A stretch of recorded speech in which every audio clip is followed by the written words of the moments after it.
There's a sound that those who've lived it never forget. It's not a scream. It's not an explosion. It's the dry slam of a steel door closing behind you at 4 in the morning, in a place where nobody knows where you are, and where you yourself start wondering if you'll ever see anything other than concrete again. That's the CECOT, the Terrorism Confinement Center, the most radical, most brutal, and most controversial bet any Latin American government has made in decades against organized crime. And today you're going to understand, from the inside, how every single second of that hell works. Picture this. It's 4:17 in the morning. There are 6 men in your room. Not one of them says good morning. Not one of them explains anything. Steel cuffs on your wrists, and over the next 40 minutes, everything you thought you were, your name, your rank, your story, is going to start dissolving like sugar in water. The convoy stops at 7 security checkpoints before you ever set foot inside the building. 7, not 1. In the first, a full body search. In the second, they take your phone, your wallet, your shoes. They measure your socks. That's not an exaggeration. The thickness of a sock can hide something, and nothing here goes unchecked. They have body scanners, the kind that detect what you're carrying inside your body, not just on it. Like you're a carry-on bag at the airport, but with infinitely worse consequences if that scanner beeps. And then you cross the final checkpoint, and something disappears. It's not dramatic. There's no music. Your phone just loses signal.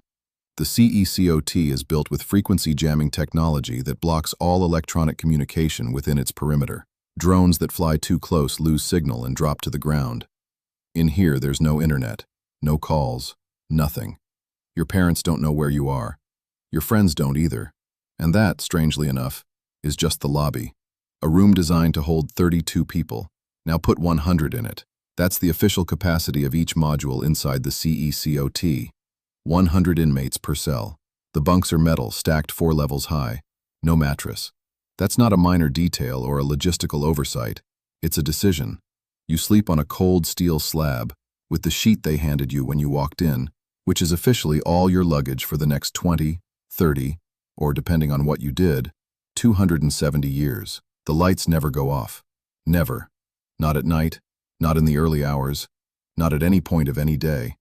Fluorescent lights on 24 hours a day, 7 days a week, for the rest of your life. Why? Because without darkness you completely lose your sense of time. You don't know if it's noon or 3 in the morning. There are no clocks on the walls, no windows to the outside, just permanent artificial light, and the constant sound of 99 people breathing around you, coughing, shifting, existing. Some inmates wrap their t-shirt around their face to cover their eyes. Others choose to lie on the floor with their towel because the heat generated by 4 floors of stacked human bodies makes the metal unbearable. Creativity born out of pure desperation. And you're already thinking, okay, but at least I'll have moments to go outside, to breathe, to see the sky. Hold on. Cell extraction happens once a day. Once. And it's not what you're imagining. First, they put cuffs on your wrists while the door is still closed, so you can't push it when they open it. Then you step out, and they put cuffs on your ankles too. In many cases, those are connected to each other with a short chain that forces you to walk in tiny steps, as if every single movement required permission. 5 by 5 or 10 by 10, they form a line escorted by 1 guard per inmate. Every guard has their face covered, not for cinematic drama, but because many of them live in the same neighborhoods that gangs used to control, and they'd rather their families not pay the price for what they do here. Once you're in the designated area, they take the cuffs off. You get some time to move around, to stretch, to remember what it feels like to have your hands free, and then it's back to the cell. That's it. That's your daily window to the outside world. One of the guards who documented one of these extractions pointed out something that's hard to process. That small group you see over there, those 20 men doing push-ups in silence, they're likely directly or indirectly responsible for more than 200 homicides. 200, and they're doing push-ups. But there's something worse than the cell, and it's called solitary confinement. When an inmate commits a violation inside the CECOT, they send him to the isolation block. And isolation looks like this: a room the size of a small bathroom, a cement slab to sleep on, a water basin with a bucket, a drain in the floor, and a hole in the ceiling. 1 hole. That's the only source of natural light that exists in that space. Not a window, not a grate. A hole. The The door has a small slot where they slide your food through, and an even smaller peephole where the guard checks every now and then that you're still alive. That's all that connects you to the rest of humanity. A journalist who visited the CECOT stepped inside that cell for 30 seconds, just to see what it felt like. 30 seconds. He described the claustrophobia as immediate, a permanent echo paired with a silence that, in his own words, breaks even the toughest person. Now imagine 3 days in there. There are inmates at the CECOT with sentences of over 1,000 years. For them, mathematically, the difference between the regular cell and isolation is almost academic. They're going to die here either way. The question is just which room they'll do it in. And here's one of the most meticulously designed details in the entire system, and also one of the most unsettling. If while you're serving your sentence a new charge comes up against you, they don't take you out of the complex. They don't put you in a van. You don't see the sun for even 5 minutes. The trial comes to you. Each module has its own integrated courtroom. They sit you in front of a video conference screen. The judge is on screen. Your lawyer is on screen. And the witness who's going to identify you is on the other side of a one-way mirror that from your side looks just like a regular mirror. You can't see them. They can see you perfectly. New crime, new charge, more years stacked onto your personal counter. That's how someone ends up with a 270-year sentence. Not all at once. It's built hearing by hearing, screen by screen, without ever leaving the module. Time simply piles up on top of you like a debt that grows on its own while you sleep. There's one detail about the CECOT's architecture that when you hear it, you have to read it twice to believe it. The floor between zones of the complex is built with uneven stones on purpose. Not for aesthetics, not because the architect had a thing for rustic materials, but so that if anyone tried to escape, every single step would make noise. The sound is the alarm system. In a prison that already has 9-meter concrete walls, 3 meters of electrified fencing on top of that, signal jammers that knock drones out of the sky, and 7 access checkpoints, the floor also works against you. Absolutely everything in that building has a specific purpose. There is not a single decorative element. The food at the CECOT deserves its own chapter because it says a lot about the philosophy of the place. 3 meals a day. Breakfast and dinner are always the same: rice and beans, cream, and 2 tortillas. At lunch, sometimes there's pasta or some variation. Chicken, never. Meat, never. Every plate is weighed on a scale before it's served and has to hit exactly 1 pound. Not more, not less. And here's the most symbolically precise detail of the entire system. There is absolutely no distinction based on rank, age, time served, or history. The historic founder of MS-13, with 30 years of documented crimes, eats exactly the same thing as the last recruit who walked in yesterday. 1 pound of rice and beans, every single day, for the rest of his natural life. No metal utensils, no knife.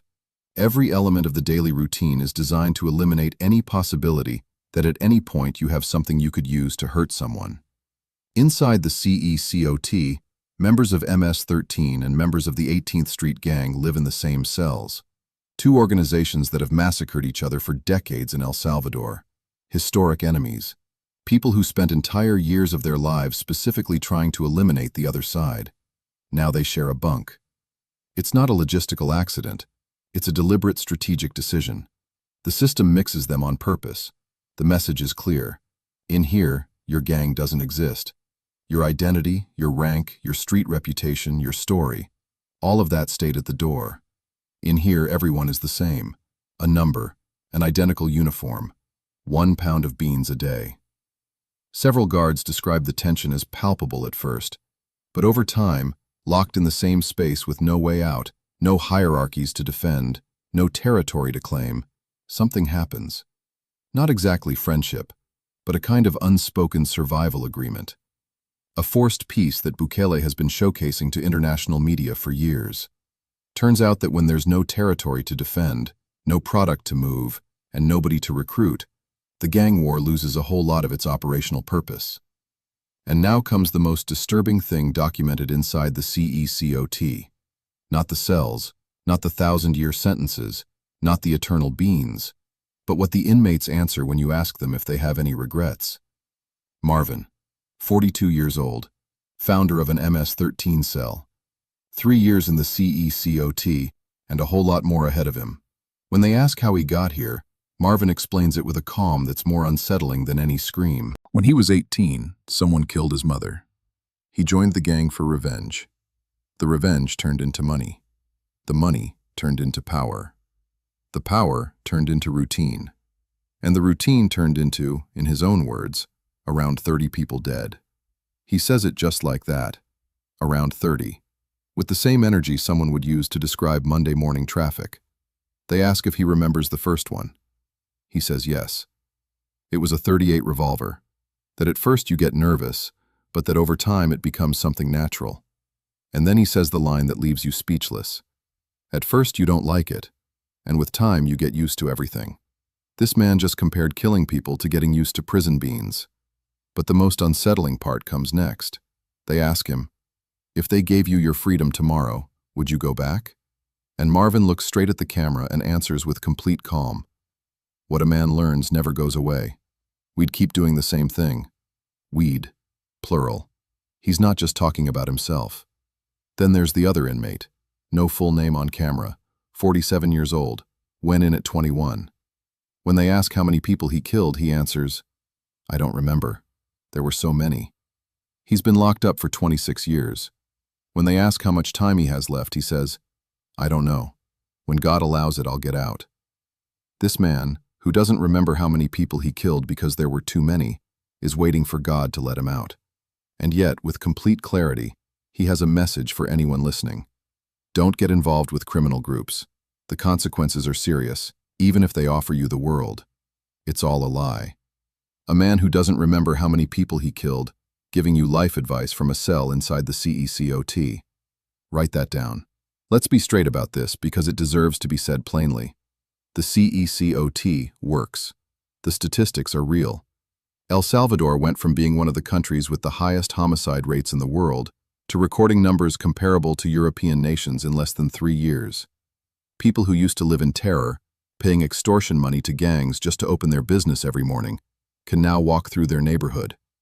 That matters. That matters enormously.